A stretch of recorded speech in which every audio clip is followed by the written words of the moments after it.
Go back Marwadi అని ఒక పిలుపునిచ్చారు. ఎక్కడికి పోతాడు?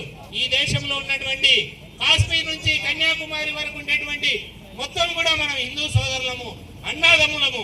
భారతదేశంలో పుట్టినటువంటి ప్రతి ఒక్కరూ కూడా హిందువు. తను మతం మారొచ్చు, భారతదేశాన్ని ప్రేమించాలి. ఈ దేశంలో మనం ఉన్నాం కాబట్టి ఈ దేశాన్ని ప్రేమించాలి. తను ముస్లిం కావచ్చు, క్రిస్టియన్ కావచ్చు, కానీ ఈ దేశంలో పుట్టినటువంటి వాళ్ళు అందరూ కూడా హిందువులు, అన్నదమ్ములాగా ఉండాలి. కాబట్టి మనమంతా ఒక్కటే. ఎక్కడైనా మనం వ్యాపారం చేయొచ్చు.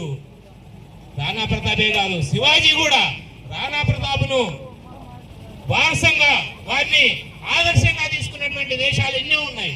వియత్నాం, అమెరికా అగ్రదేశం అని మనం చెప్తా ఉంటాం. అమెరికాను 20 సంవత్సరాల పాటు నిద్ర లేకుండా చేసింది వియత్నాం, చిన్న దేశం.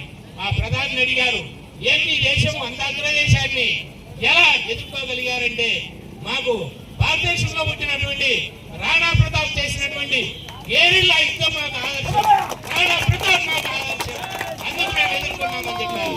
కానీ మన యువత మర్చిపోతా ఉంది. రాణా ప్రతాప్ యొక్క ధైర్య సాహసాలు మనం మర్చిపోతా ఉన్నాం. కాబట్టి ఈ విధంగా మనం రాణా ప్రతాప్ యొక్క చరిత్ర తెలుసుకుందాం. అనంతరము ఏకేవికే కాలేజీలో ఉండేటువంటి బహిరంగ సభలో పెద్దలు కూడా ప్రసంగిస్తారు. అలాగే అక్కడ భజన్ కార్యక్రమం కూడా ఉంది. దాంట్లో అందరం కూడా పాల్గొందాం. భారత్ మాతా కీ, భారత్ మాతా కీ.